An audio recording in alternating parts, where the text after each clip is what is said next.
তিন ধরনের কাজ করে থাকি, যেটি আলোচনা হয়েছে।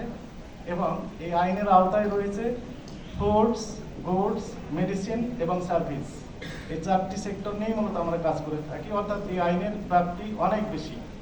যদিও সেবার ক্ষেত্রে 10টি সেবা শুধু লিমিট করে দেওয়া হয়েছে, কিন্তু এই আইনটি সংশোধনের পর্যায়ে রয়েছে, যেখানে এই লিমিটটা আরেকটু এক্সটেনশন করেছেন আমাদের কর্তৃপক্ষ।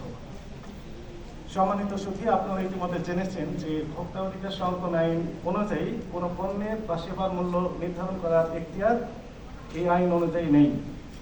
তাহলে এই বিভিন্ন পণ্য বা সেবার যে মূল্য, এই মূল্যটা নির্ধারণ করে থাকে কারা? আমরা যদি একটু বলি, তাহলে যেমন আমরা যদি বলি ডিম, মাংস, ব্রয়লার, এগুলোর ক্ষেত্রে সরকারের আরেকটি অর্গানাইজেশন রয়েছে, প্রাণী সম্পদ অধিদপ্তর। এই অধিদপ্তর যদি চান তাহলে সেগুলোর মূল্য নির্ধারণ করতে পারেন। তারা হচ্ছে সোল অথরিটি। কৃষিজাত পণ্যের উৎপাদনের ক্ষেত্রে কৃষি